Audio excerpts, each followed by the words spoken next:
Évidemment, avec l'arrêt de carrière de Hugo Lloris et Steve Mandanda, ces deux joueurs très expérimentés. Quand je fais un choix, c'est pour l'un et au détriment de l'autre. Évidemment que Alban mériterait aussi. Voilà, de par ce que fait Brice Samba depuis le début de la saison. C'est intéressant de le voir avec nous, mais on parle de gardiens qui sont performants avec leur club, mais qui n'ont pas d'expérience internationale à travers l'équipe de France. C'est la position aujourd'hui. Dans 2 mois, elle pourra évoluer aussi.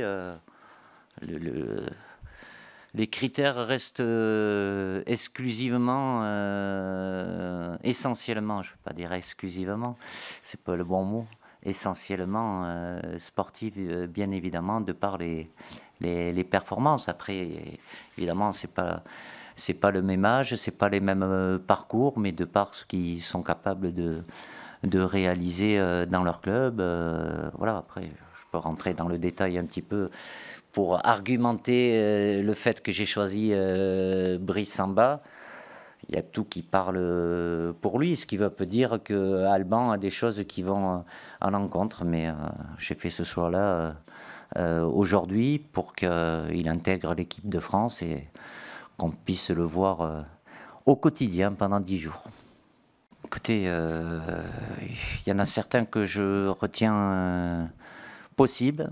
Évidemment, Kylian en fait partie, mais voilà, ça passera par des discussions avec eux avant que je prenne ma décision. Après, rentrer dans les critères, ils peuvent être similaires, un peu différents aussi, mais forcément, il y a une responsabilité par rapport au fait d'être capitaine avec des obligations aussi un peu plus importantes. Mais bon, c'est pas. Voilà, je veux avoir cette discussion en interne avant de prendre ma décision.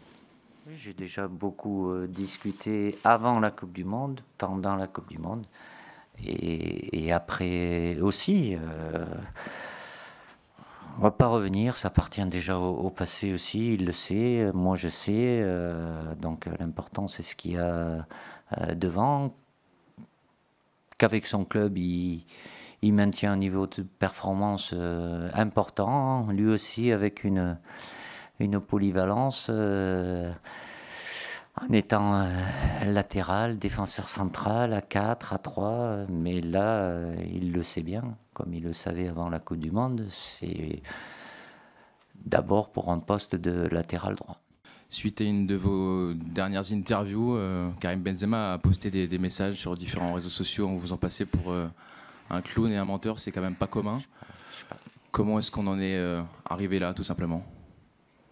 Je regarde pas les réseaux sociaux. Écoutez, je sais que c'est un sujet qui vous intéresse, qui peut amener à des débats, des polémiques. Je vous le dis très tranquillement. Voilà, j'ai eu à m'exprimer dernièrement pour dire ce qui s'était passé.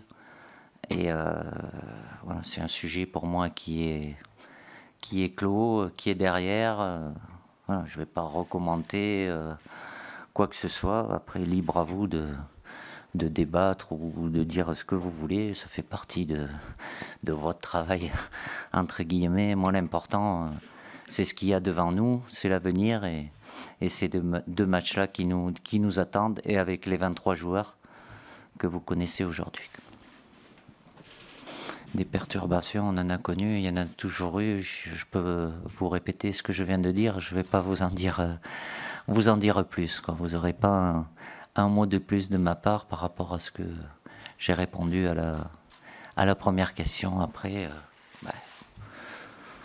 vous êtes chacun amené à en parler, à dire votre pensée, ce que vous voulez. Moi, je vous répète, voilà, j'ai j'ai pris la parole pour dire ce qui s'était passé. Et aujourd'hui, c'est derrière, il n'y a rien qui me fera reparler de ce sujet-là. Il y en a un autre qui peut réessayer au cas où. On ne sait jamais.